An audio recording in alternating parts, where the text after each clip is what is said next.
The market had a spooky week, despite positive economic news. I'm Tony with Clarkson Santoro, and this is our real estate update for the week of Halloween.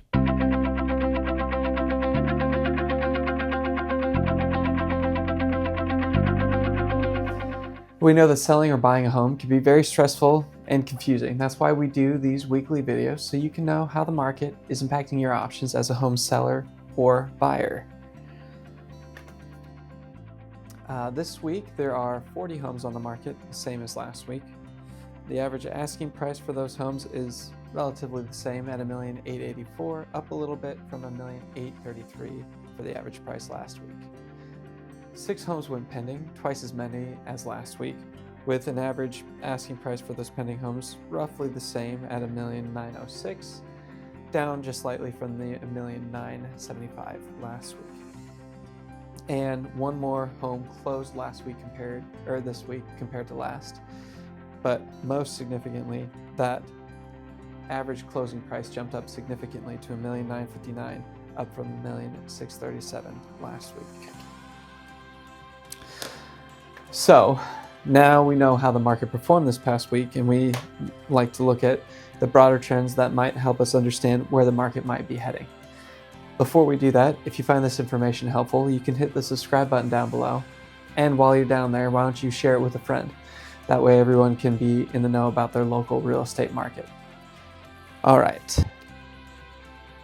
Let's look at those broader market indicators.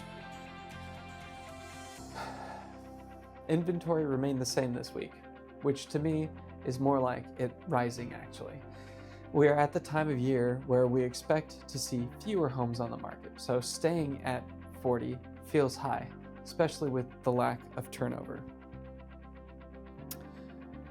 And speaking of turnover, it dropped below that 50% line, this line here.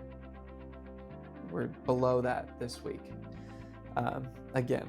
So even though we had a few more homes go pending this week compared to last, the fact that the inventory remains in the 40 house range, we are just not getting enough pending sales to make a difference in that turnover rate.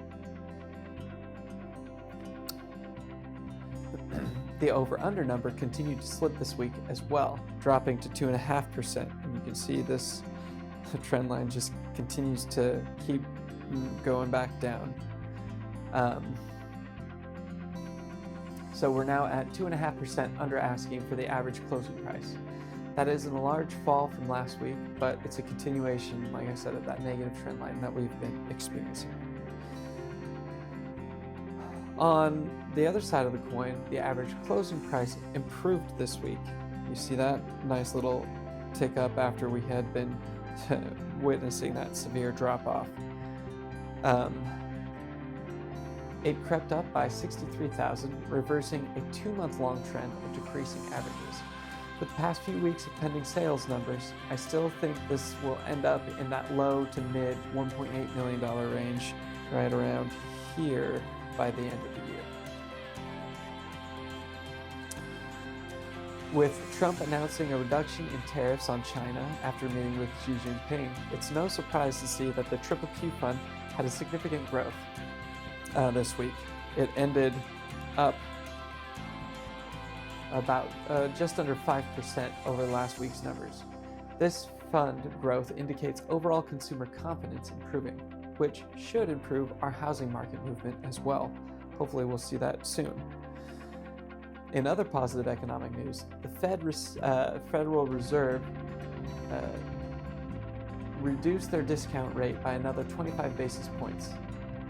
That did not translate to a further reduction in the mortgage rates, as it only fell 2 basis points this week. But this week's Fed cuts could explain why the mortgage rates have been dropping over the past month. Mortgage rates tend to anticipate Fed rate cuts, not react to them. Powell made no indication that the Fed would cut rates more in December, so it's likely that interest rates will remain in the low 6s to the end of the year. This week gave us a decent amount of Halloween-appropriate spooky news as far as our local real estate market is concerned.